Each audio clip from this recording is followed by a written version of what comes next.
دو گام مانده به هم سیبی از هوا افتاد. چه اتفاق عجیبی میان ما افتاد. دو گام مانده به هم لحظه ها طلایی شد. فضا پر از هیجان های آشنایی شد. نه حزن ماند و نه حسرت، نه قیل و قال و غم. سکوت بود و تماشا دو گام مانده به هم. زمین پرآینه شد زیر گام ما دو نفر. فضا شلوغ شد از ازدحام ما دو نفر. نگاه ما دو نفر در هجوم هم گم شد. دو گام مانده به هم ناگهان قدم گم شد.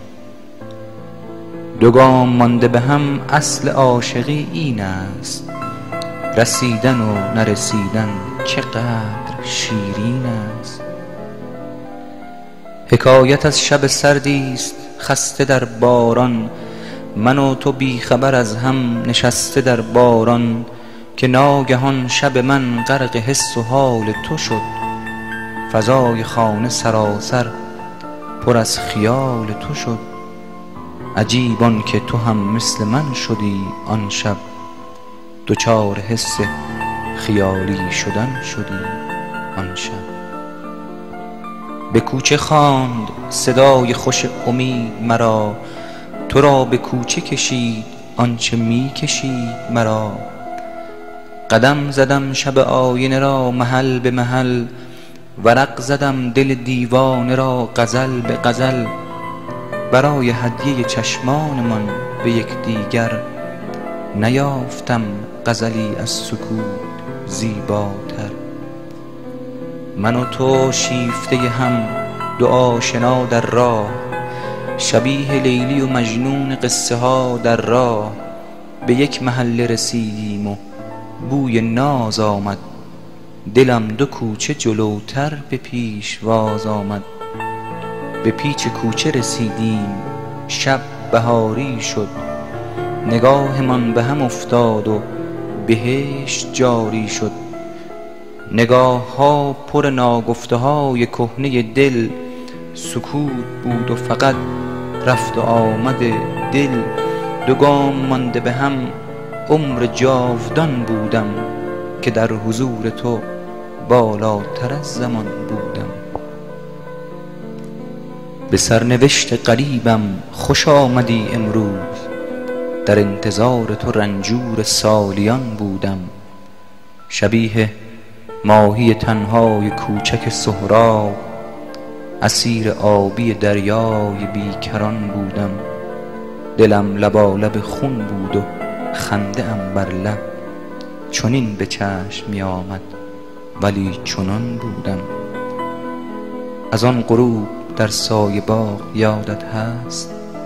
که رفته تا ته تصنیفی از بنان بودم.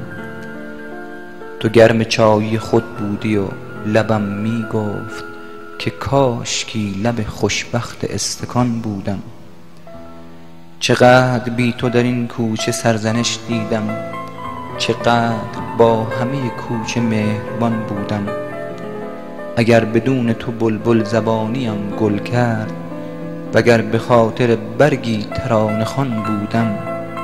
کنار فرصت تهمینه ای اگر رستم. اگر بدون تو در کار هفت خوان بودم. همان حکایت ره گم کنی است قصه من. مرا ببخش اگر محو دیگران بودم. به یاد چشم سیاه ستاره ریز تو بود. اگر مسافر شبهای آسمان بودم. چنین که بی همگان با تو روبرو شده ام. مرا ببخش اگر انتقام جو شدم. اگرچه لذت بخشش هزار چندین است. برای بوسه فقط انتقام شیرین است. تو میبری تب سردی که روی بال من است. من از تو میبرم آن بوسه ها که مال من است. کدام ما دو نفر شادمان تریم از هم. در این قمار که ما هر دو میبریم از هم. اگر به قهر کنار رخ تو مات شوم، وگر به لطف تو میهمان گونه هات شوم. همیشه منطق لبهای عاشقان این است که بوسه های تو بر هر دو گونه شیرین است. دو گام مانده به هم سیبی از هوا افتاد، چه اتفاق عجیبی میان ما افتاد. درست روی سر ما فضا شرابی شد، سمند دختر خورشید آفتابی شد. چارچوب در خانه های ده گل کرد، که از بهار نفسهای ما تناول کرد. هنوز دهکده مست از خم لبالب ماست، دو گام مانده به هم ماجرای هر شب ماست.